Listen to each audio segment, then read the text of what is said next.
اور دنیا دیکھ رہی ہے کہ پاکستان کے سب سے بڑے لیڈر کے ساتھ کیا ہو رہا ہے. تیسرا ایشو جو میں آج آپ سے ڈسکس کرنا چاہتا ہوں وہ یہ ہے کہ پنجاب میں جو ایک ہم سمجھتے ہیں کہ پنجاب میں ایک سانحہ ہوا ہے اور یہ قومی نوعیت کا سانحہ ہے. جب بجٹ پاس ہو رہا تھا پنجاب میں تو پنجاب میں ہمارے اپوزیشن لیڈر احمد بچر صاحب ہیں, ہمارے پارلیمانی لیڈر علی امتیاز وڑائچ صاحب ہیں, ہمارے 106 کے لگ بھگ ایم پی ایز, انہوں نے بھرپور احتجاج کیا پنجاب کے بجٹ کے دوران. چیف منسٹر جب تقریر کر رہی تھی اس وقت, جب ان کے فائنانس منسٹر تقریر کر رہے تھے اس وقت, اور یہ نارمز ہیں, احتجاج ہوتے ہیں جب آپ عوام دشمن, عوام کش, کسان دشمن بجٹ پنجاب میں دیں گے, آپ ایسے اقدامات کریں گے جس سے لوگوں کا لائیولی ہوڈ جو ہے وہ خطرے میں ہوگا, تو لوگ احتجاج کریں گے. اور وہ on the floor of the house احتجاج کر رہے تھے. آپ یہ دیکھیں کہ اس احتجاج کے نتیجے میں کیا ہوا, انپریسیڈنٹڈ کام ہوا ہے, اور وہ یہ ہوا کہ 26 لوگوں کو سسپینڈ کر دیا گیا اگلی 15 سٹنگز کے لیے. اب یو کین امیجن 15 سٹنگز کا مطلب یہ ہے کہ کئی مہینے, ایک سٹنگ مہینے بعد ہوگی, ہو سکتا ہے پھر اس سٹنگ کے بعد اگلی سٹنگ 15 دن کے بعد ہو, پھر اگلی ایک, تو اگر آپ 15 سٹنگز دیکھیں تو آلموسٹ میرے خیال میں 6 مہینے سال کے برابر بن جاتا ہے. تو آپ 26 ممبران صوبائی اسمبلی کو, جنہیں لوگوں نے لاکھوں ووٹ دے کے صوبائی اسمبلی میں بھیجا ہے, آپ صرف اس لیے ان کو سسپینڈ کر رہے ہیں 15 سٹنگز کے لیے کیونکہ جو آپ نے نوٹیفیکیشن نکالا ہے اس میں آپ نے آرٹیکل جو آپ کے جو لاز ہیں پنجاب کے 223 کو آپ نے ریفر کیا ہے, راؤڈی بیہیویئر, نوائز تھی جناب. اللہ کے بندو, جب احتجاج ہوگا تو شور اٹھے گا نا, تو you should learn to accept کہ احتجاج کیا ہوتا ہے. دنیا کی پارلیمنٹس میں تو جوتیاں چلتی ہیں, دنیا کی پارلیمنٹس میں تو اگلے ڈنڈے مارتے ہیں ان کو. یہ جو اس قسم کی حکومتیں آتی ہیں, آپ دیکھ لیں انڈین پارلیمنٹ کے انگلوں نے, وہ خواتین نے جوتے اٹھا کے جو ہے وہ اسپیکر کو جو مارے تھے پکڑ کے. پوری دنیا میں آپ اگر گوگل پہ سرچ کر لیں تو یو ول فائنڈ پارلیمنٹس, تو on the floor of the house یہ چیزیں ہوتی ہیں. یہاں تو کوئی جوتی نہیں چلی, چلنی چاہیے تھی ویسے, چلی نہیں ہے کیونکہ جو ان کی حالات ہے یہ جوتے کھانے کے ہی قابل ہے, مگر جوتے نہیں مارے. سویلائز لوگ تھے, انہوں نے صرف نعرے لگائے ہیں, سسپینڈ ہو گئے. دوسرا کام جو پہلے کبھی نہیں ہوا آج تک وہ یہ ہے کہ ان میں سے 10 لوگوں کو 20 لاکھ کچھ ہزار روپے جرمانہ کر دیا گیا ہے. اور وہ جرمانہ اس لیے کیا گیا ہے جی کہ اسمبلی کے کوئی فرنیچر کو شاید کو نقصان پہنچا ہے, تو اس لیے وہ آپ کو جرمانہ کر دیا گیا ہے. اس سے اوپر آپ آگے جا کے دیکھتے ہیں تو یہ اتنی گراں گزری ہے بات کہ الیکشن کمیشن کو ریفرنسز بھیجے جا رہے ہیں اس لیے کہ آپ نے بجٹ کے دوران آواز اٹھائی ہے. کس کے لیے؟ عوام کے حق کے لیے. کس لیے؟ آپ کی فسطائیت کے خلاف. تو جی ہم آپ کے خلاف ریفرنس بھیج رہے ہیں. ریفرنس کس بنیاد پہ؟ دس از ویری انٹرسٹنگ. وہ جب پارلیمانی لیڈر کو انہوں نے کہا ہوگا کہ جی ان کو چپ کرائیں اسپیکر نے, تو انہوں نے کہا جی میری تو یہ نہیں مانتے. ہمارے جو ایم پی ایز ہیں کے پی کی طرح بہت سے پنجاب میں میجورٹی ہمارے ینگسٹر ہیں جو ایم پی ایز ہیں, تو پارلیمانی لیڈر نے کہا ہوگا جی میری نہیں مانتے ہیں, وہ کر رہے ہیں احتجاج, ان کا حق ہے. تو جو وہ ریفرنس لکھ رہے ہیں وہ کہتے ہیں جی کیونکہ انہوں نے پارلیمانی لیڈر کی بات نہیں مانی ہے تو ہم اس بنیاد کے اوپر ہم الیکشن کمیشن کو بھیج رہے ہیں کہ جی یہ فلانی وائلیشن ہوگی. یار واٹ اے جوک. ایک طرف اسپیکر پنجاب اسمبلی ملک احمد صاحب جو ہے وہ اپنے آپ کو بڑا پروگریسو, بڑا پڑھا لکھا, بڑا پرو ڈیموکریسی اسپیکر ظاہر کرتے ہیں, اور دوسری طرف صرف اپنے وزیر اعلیٰ کو خوش کرنے کے لیے وہ 26 ممبروں کو 15 دنوں کے لیے سسپینڈ کرتے ہیں, ریفرنس بھیجتے ہیں. اور ایک اور آپ کو بات بتاؤں, چارٹر اور ڈیموکریسی ان پارٹیوں کے درمیان ہوا تھا جس میں یہ فیصلہ ہوا تھا کہ اپوزیشن کی جماعتوں کو چیئرمین بنایا جائے گا ان کے نمبر کے تناسب سے اسٹینڈنگ کمیٹیز کا. تو ہمارے ان 10 لوگوں میں سے جن کو 20 لاکھ جرمانہ کیا گیا ہے, 4 کے خلاف یہ ووٹ آف نو کانفیڈنس لا رہے ہیں ود ان دیٹ کمیٹی تاکہ کمیٹیاں ان سے واپس لے لیں. یہ آج یہ اسپیکر نے اور ان کی پارٹی جو ان کی پارلیمانی پارٹی انہوں نے کہا جی کہ ہم ان سے کمیٹیاں, تو میں ان کو بتا دینا چاہتا ہوں 4 کمیٹیاں, تم 13 کی 13 کمیٹیاں واپس لے لو, تم سب پہ جو ہے وہ نو کانفیڈنس کر دو. مگر اگر تم یہ سمجھتے ہو کہ اس سے ان کی آواز دبائی جا سکتی ہے اور تمہیں پنجاب میں یہ غنڈہ کرنے کی اجازت دیں گے تو نہیں دیں گے. سب کا ووٹ آف جو ہے وہ نو کانفیڈنس کرو. چوری کا ووٹ ہے تمہارا, تو یہ ووٹ ہی نہیں ہے. جنہوں نے 9 مئی سے لے کے 8 فروری تک اور 8 فروری سے لے کے آج تک جو ایم پی اے پرچے برداشت کر رہے ہیں دہشت گردی کے, اغوا, بچوں کو تنگ کیا گیا, ان کے کاروبار بند کیے گئے, انہوں نے عمران خان کو نہیں چھوڑا. تو تم ان سے کیا کمیٹیاں واپس لے لو گے تو عمران خان کو چھوڑ دیں گے, تمہارے خلاف آواز نہیں اٹھائیں گے؟ تمہارا خواب خیال ہے. اس طریقے سے تم ان کی آواز بند نہیں کر سکتے ہو اور نہ کر سکو گے. تو ہم اس کی شدید مذمت کرتے ہیں اور ہم اسپیکر صاحب کے اس رویے کی بھی مذمت کرتے ہیں کہ آپ ایک پروگریسو سٹانس ہمیشہ لے کے چلنے کی کوشش کرتے ہیں. اب آپ کو کیا ہو گیا؟ آپ کی آواز میں یہ رونیت, آپ کی آواز میں یہ جو ایک آپ کا جو ڈکٹیٹوریل قسم کا ایٹیچیوڈ ہے, کس لیے؟ صرف ایک وزیر اعلیٰ کو خوش کرنے کے لیے, کیونکہ وہ تقریر کر رہی تھی اور ان کی طبیعت کو گراں گزرا کہ لوگ آواز اٹھا رہے ہیں اور لوگ کہہ رہے ہیں کہ آپ جو ہیں وہ پنجاب کے ساتھ ظلم کر رہے ہیں. نہیں, ہم یہ لڑائی جاری رکھیں گے.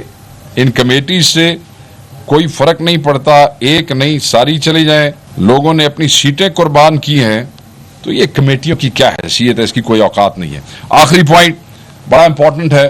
ہمارے جو 9 پنجاب میں, خصوصاً لاہور میں, کوٹ لکھپت جیل میں اور کیمپ جیل میں, I must share with you کہ ان کی لیونگ کنڈیشنز کے حوالے سے تو یہاں پورا سال بیٹھ کے میں کئی پریس کانفرنسز میں آپ سے بات کر چکا ہوں. آپ کو یاد ہوگا کہ ان کے رہنے کے حالات کوئی نہیں ہے اور ان کو جو ایک قیدی کا حق ہے وہ نہیں دیا جاتا ہے. آج ہمارے لیے بڑی ڈسٹربنگ نیوز آئی ہے. بہت سے لوگ جو 10 مہینے یا 1 سال یا 1.25 سال وہاں سے گزار کے نکلے ہیں, ان میں لوگوں کی ڈیتھس ہونی شروع ہو گئی ہیں.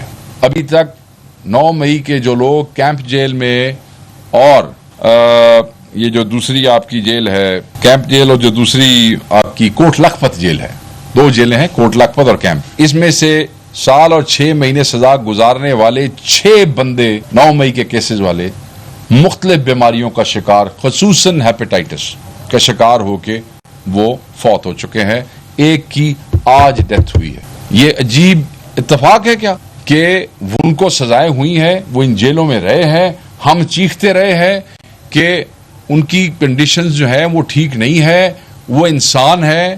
آپ ان کے ساتھ بحیثیت ریاست, بحیثیت حکومت, بحیثیت سرکار یہ غیر انسانی سلوک آپ ان کے ساتھ نہیں کر سکتے ہیں. اور میں آپ 6 لوگوں کے نام آپ کو بتا دیتا ہوں جو وفات پا گئے جیل سے آنے کے بعد. مجاہد شاہ صاحب مرحوم, شیخ لطیف صاحب, ندیم چودھری صاحب, عابد مسیح, عبداللہ عالم, افتخار جٹ. یہ ان لوگوں کے نام ہیں جو باہر آئے اور میجورٹی ہیپیٹائٹس کے مریض بتائے جاتے ہیں اور وہ اپنی جان کی بازی جو ہے ہار گئے. ہم یہ سمجھتے ہیں کہ ریاست ان بے گناہ سیاسی ورکروں سے کس چیز کا انتقام لے رہی ہے, کیا کیا ہے؟ موسٹلی لوگ تو آپ نے ویسے ہی راؤنڈ اپ کر کے پکڑ لیے تھے. جو جیو فینسنگ کے اندر آئے, کسی نے کچھ کیا, کسی نے کچھ نہیں کیا. آپ کو یاد ہے کئی صحافی بیچارے جو اس دن وہاں پہ کوریج کر رہے تھے, کیمرے اٹھائے ہوئے تھے, فون پکڑے ہوئے تھے, رپورٹنگ کر رہے تھے, ان کو بھی اٹھا کے لے گئے. کئی آپ کے صحافی بھائیوں کو 4 دن 5 دن وہاں پہ اندر رہنا پڑا تھا. کیوں جی؟ کہ جیو فینسنگ کے اندر آ گئے. تو اسی طرح بہت سے لوگوں کے بچے ایسے ہی بے گناہ اٹھائے گئے. اور آپ یہ دیکھ لیں کہ ایونچولی یہ کیا ہو رہا ہے کہ 1 بائی 1 جو ہے یہ ڈیتھس وہاں پہ ہوتی جا رہی ہیں. ہم حکومت پاکستان سے, حکومت پنجاب سے اور جو چیف جسٹس ہیں ان سے بھی غیر جانبدارانہ انکوائری کا مطالبہ کرتے ہیں. یہ بے گناہ سیاسی ورکروں کا قتل ہے, کیونکہ جو حالات آپ نے جیلوں میں ان کے ساتھ کیے, جو لیونگ کنڈیشنز آپ نے ان کو دی, اس سے یہ جن بیماریوں کا شکار ہوئے, جیل سے نکلتے ہی ان کی 1 بائی 1 ڈیتھ شروع ہو گئی. یہ بہت ہی الارمنگ سچویشن ہے. تحریک انصاف جو ہے اس پہ بالکل چپ نہیں بیٹھے گی.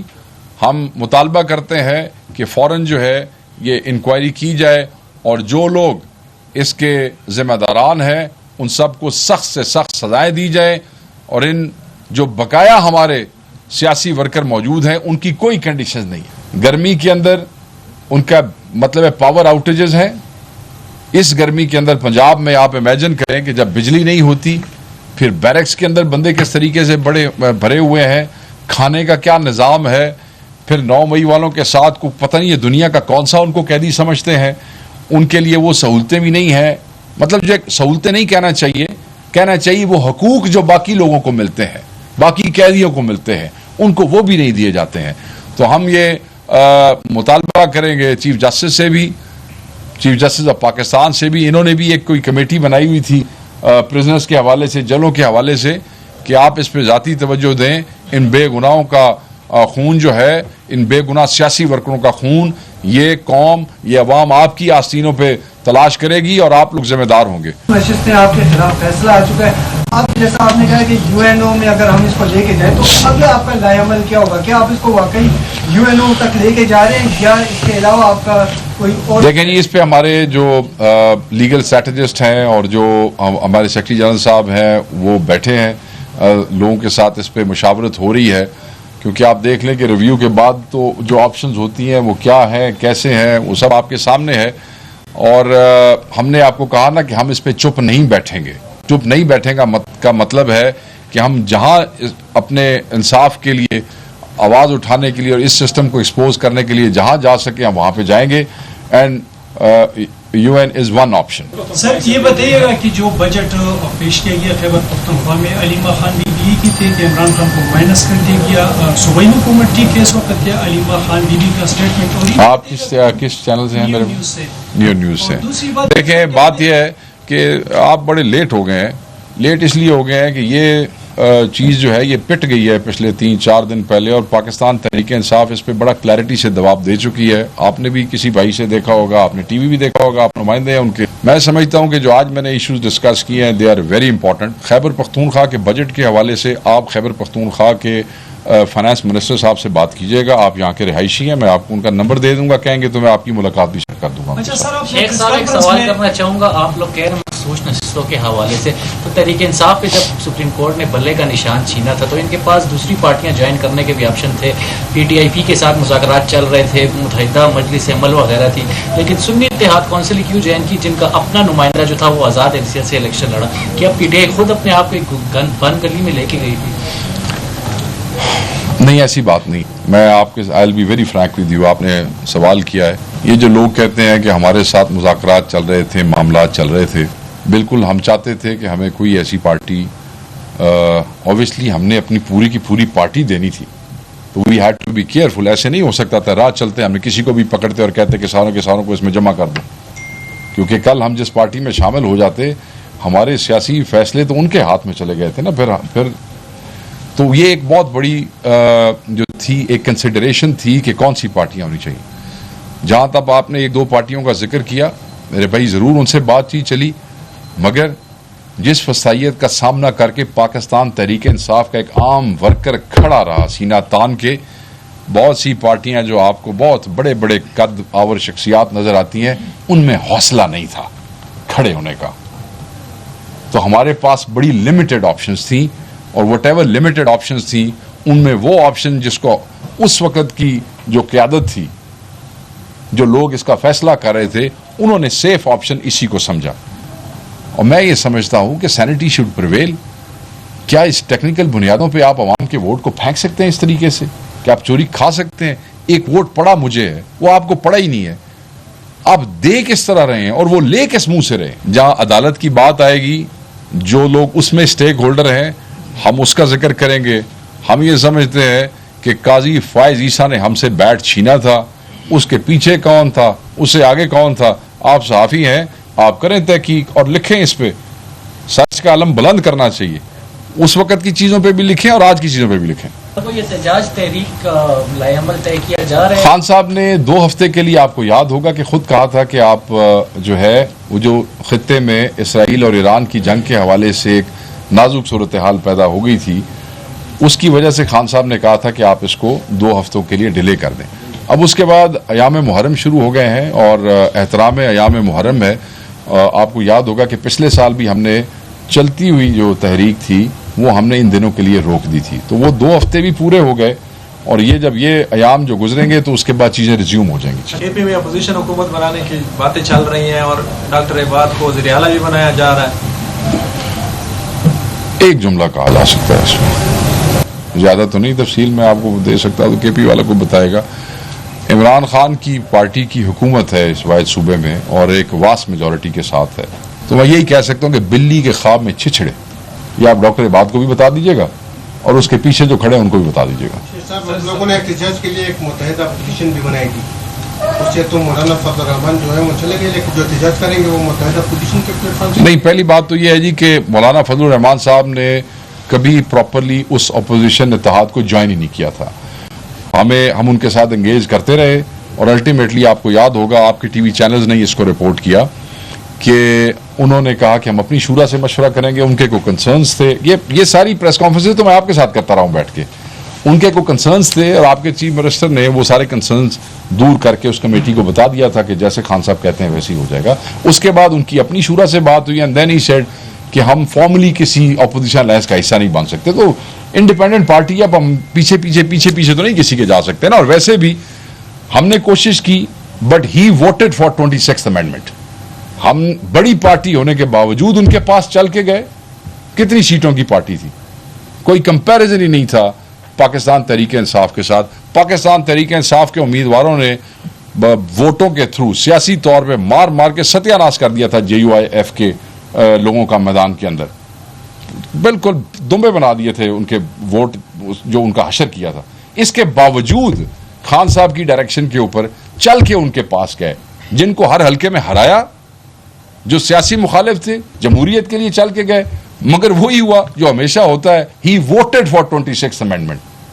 وہ بھی اس گناہ کا حصہ ہے. شیخ صاحب کیا کہیں گے قومی اسمبلی میں میجارٹی اب 2/3 اگر یہ پارٹیوں کی بات کریں تقسیم کی جا رہی ہے مخصوص مجھے تو 2/3 میجارٹی گورنمنٹ کے پاس آئے گی، پھر تو مولانا کی بھی ان کو ضرورت نہیں رہے گی کسی امینڈمنٹ کے لیے کرنے کے لیے. مولانا کی ضرورت تو اب بڑے عرصے سے کسی کو نہیں ہے. مولانا صاحب تو خود پیچھے بھاگتے ہیں. ہم نے ان کو ایک عزت کمانے کا موقع دیا تھا پاکستان تحریک انصاف نے سیاسی مخالفت ہونے کے باوجود کہ چلو پنجابیت کے اندر پچھلے پارے کوئی عزت لب دیے تو لے لو، مگر وہ شاید ان کی قسمت میں وہ نہیں تھی. یہی بتایا جا رہا ہے کہ PTI کے ورکرز کا اعتراض ہے اس افسر کی تعیناتی پر، ایک دن کے اندر ہٹا تو کیا اب کچھ بڑا کرنے جا رہے ہیں؟ اپنے فیسیلیٹیٹنگ کے لیے آفیسر لگانی جا رہی ہے PTI؟ نہیں، میرے خیال میں مجھے یہ نوجوان بتا رہے ہیں، میرے علم میں نہیں ہے، مگر ہم جو سوشل میڈیا سے ہی پتہ چلا تھا وہ آرڈرز جو تھے وہ سیم ڈے ریورس ہو گئے تھے. تو جو ورکر ہے وہی ہماری طاقت ہے، وہی ہمارا مان ہے، وہی ہمارا جو ہے وہ فخر ہے. اگر وہ راضی نہیں تو کوئی نہیں رہ سکے گا یہاں پر.